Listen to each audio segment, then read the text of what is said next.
Oi, olá.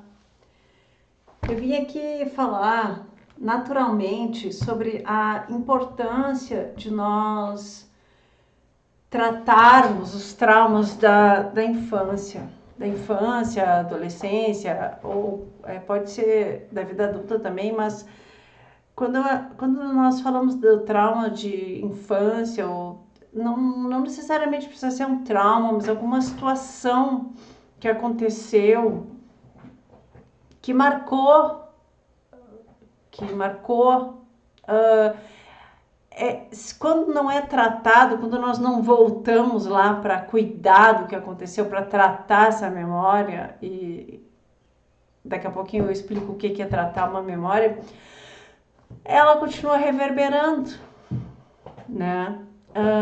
Na nossa vida, adulta. E para isso eu vou ir bem direto ao assunto. Eu tenho uma memória minha de quando eu tinha 6 ou 7 anos. Eu faço aniversário em junho, então eu não sei se eu tinha 6 ou 7 anos, mas eu tenho certeza que eu estava na primeira série do colégio. E a memória é o seguinte, na primeira série ocorreu do meu coleguinha do lado me pedir a borracha emprestada. E eu emprestei para ele a borracha. Ó, tá aqui, toma a borracha. E quando eu cheguei em casa, eu contei para minha mãe que eu tinha ajudado o meu coleguinha a resolver uma conta de matemática bem difícil, muito complicada, muito. E então eu tenho essa memória de que eu cheguei em casa e falei para ela que eu tinha ajudado meu coleguinha a resolver uma conta muito difícil. Lembrando dessa memória, tem vários ensinamentos aí, e é isso que eu quero mostrar para vocês, né? Como uma memória que pode parecer uma coisa boba, como tem ensinamentos profundos que reverberam na vida adulta. Primeira coisa, né, a se verificar. Eu menti para minha mãe. Eu só tinha 7 anos e eu já com 7 anos me veio a necessidade de mentir. Por que que aquela criança de 7 anos lá teve a necessidade de mentir? Para ganhar um elogio, para ganhar um afago, para ganhar um olhar, para ser vista, para ser reconhecida, para ganhar um elogio, para se sentir amada, para se sentir pertencente, para levar uma alegria.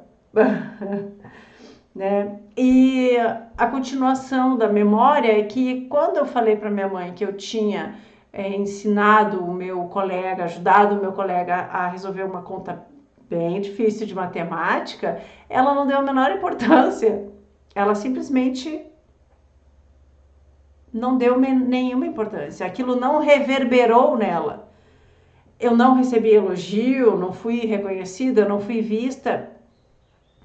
E eu lembro, essa memória me marcou demais, né? Tanto que eu tô com 45 anos e ela ainda é muito vívida para mim, porque foi a primeira vez que eu menti para ela, né? Eu nunca tinha mentido para ela antes.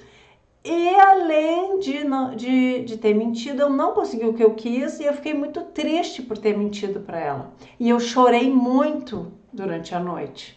Eu praticamente chorei a noite inteira. Ai, exagero, né? Mas eu tenho a minha lembrança é de ter ficado, meu Deus, incrivelmente triste, incrivelmente chateada e por ter mentido. E mais chateada ainda por ter mentido e não ter conseguido o que eu queria, que era um olhar da minha mãe, um olhar amoroso da minha mãe, um elogio. Então tem várias coisas aí, tá? Vamos aos ensinamentos. Primeiro, por que que uma criança de 7 anos tem a necessidade de mentir para ganhar um elogio? Né? Eu não tenho lembranças da minha infância, tenho pouquíssimas. As que eu tenho de foto são também já não me dizem muita coisa. Bom, enfim. Outro ensinamento, né? Quer dizer, eu não me sentia boa o suficiente, eu já com 6 anos de idade, eu já não me sentia boa o suficiente, porque eu precisei mentir, eu já não me sentia amada, eu já não me sentia valorizada, eu já não me sentia especial, eu já não me sentia capaz, né? Nem importante, porque eu precisei mentir para ganhar um olhar de carinho, né? E aí, o que mais que tem de ensinamento, né, nisso? Eu sei que ao longo da minha vida escolar, eu fui muito mal, eu ia mal no colégio, né? Eu tirava notas, principalmente no primeiro grau. No segundo grau eu assumi o controle. Mas no segundo grau, no primeiro grau, eu tirava muitas notas vermelhas. Naquela época tinha no boletim, né, quando era abaixo da média, a, as pessoas escreviam a nota em vermelho. Então eu conseguia ir mal até em religião, porque, bom, naquela idade eu já sabia que tinha alguma coisa errada com a religião, mas enfim, fecha parênteses. Então eu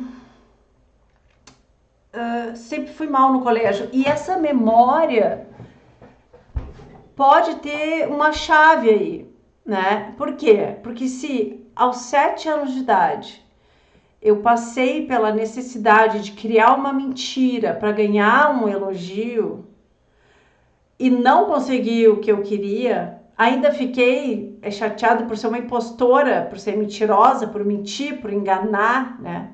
Então, por que eu posso ter decidido inconscientemente, eu posso ter decidido naquele momento, por que eu vou me esforçar se eu não vou ganhar o que eu preciso, que é o amor da minha mãe? Por que eu vou me esforçar se eu não vou ganhar o que eu preciso, que é um elogio, que é ser reconhecida, que é ser olhada, que é ser elogiada, que é me sentir capaz inconscientemente. Então, eu disse que eu ia explicar o que é tratar uma memória. Tratar uma memória é justamente isso.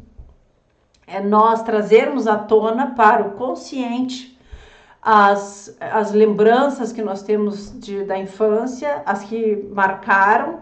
Isso é muito absurdamente fácil de fazer, porque o próprio subconsciente já nos traz.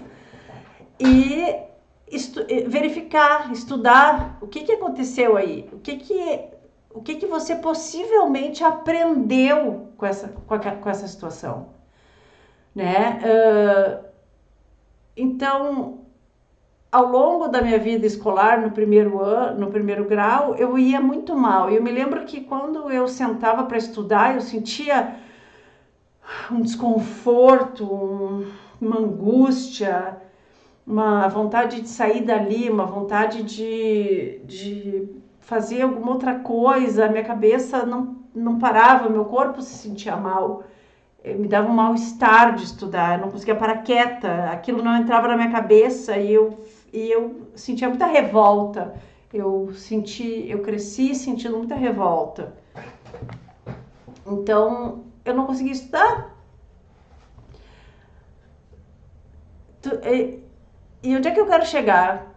Quando nós tratamos a memória, nós podemos ressignificar o que aconteceu. Por quê? Porque a memória fica gravada com a maturidade da criança, com a percepção da criança, né? Qual é a percepção da criança? Não sou vista, não sou olhada, não vale a pena estudar, porque de qualquer jeito a minha mãe vai me xingar, vai me humilhar, não vai me dar atenção, sei lá, o que ela está fazendo da vida dela, que ela não pode me dar o que eu preciso, né? E se nós não tratamos essa memória, nós continuamos na vida adulta carregando essa experiência inconscientemente com a energia da criança. Energia que eu quero dizer com a maturidade da criança. O que é possível fazer? Entender, olha, sim, alguma coisa acontecia que tu não recebia atenção necessária, que tu precisava, né, da mãe, que hoje em dia, como adulta, quando eu estudo, eu não estudo mais para ganhar elogio e nem para ser reconhecida, mas sim porque eu tenho uma profissão que eu amo e quanto mais conhecimento eu ganho, mais benefícios eu tenho, né? Melhor eu atendo os meus clientes, mais rápido a gente resolve as situações, enfim, então ressignificar o valor das coisas, né? Hoje eu estudo não para receber um elogio de mãe ou de sei lá quem, nem do público, nem mesmo dos meus clientes. Não é mais pelo elogio, mas é pela minha identidade. Eu sou uma terapeuta, sou uma excelente terapeuta, quero continuar sendo cada vez melhor, porque nessa área a gente não para de estudar, nunca, né? Principalmente se a gente estuda neurociência, a neurociência está, graças a Deus, aí vindo com graças aos nossos cientistas, trazendo muitos conhecimentos novos a respeito do cérebro, do comportamento, de como as coisas funcionam. Então, a gente não para mais de estudar, não para de estudar. Continua estudando cada vez mais para estar sempre atualizado. Então, por que eu estudo hoje? Não é mais para receber um elogio, mas tem a ver com a minha identidade de terapeuta. Ser cada vez mais reconhecida, cada vez mais competente, enfim. E isso significa dar um novo olhar para o que aconteceu, amadurecer. E isso é possível, né? Existem muitas técnicas para fazer isso, para ressignificar em nível profundo o que aconteceu, para que a mente subconsciente, que a gente já sabe que tem pessoas que falam que a mente inconsciente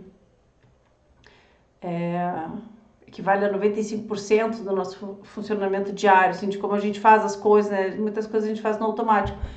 Eu tenho um professor de neurociência que ele fala em 99%, né? 99% das nossas decisões, escolhas, comportamentos, vem da mente subconsciente. E o que está lá? As nossas memórias de infância.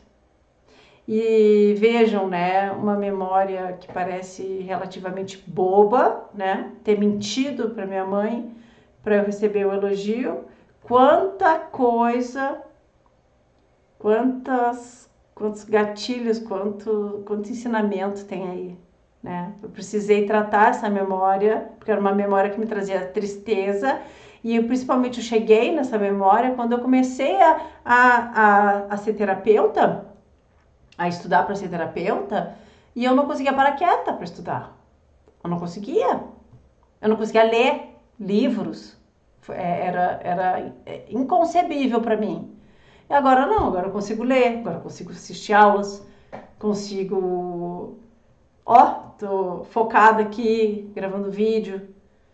E então, mudou, o meu comportamento mudou, porque eu atualizei a memória. Então, fica aí esse exemplo, né? E para que vocês entendam a importância de nós ressignificarmos as coisas que aconteceram, tá? Para que possamos ter novos comportamentos, atualizar as crenças para crenças mais positivas, para adquirirmos novas capacidades, né? Isso é autoconhecimento, isso é desenvolvimento humano, para buscarmos atualizar a nossa identidade, né? Quem nós somos, quem nós queremos ser, onde você quer chegar, né? Onde é que a gente precisa mexer para você chegar lá com mais facilidade? Essa é a mensagem de hoje. Muito obrigada.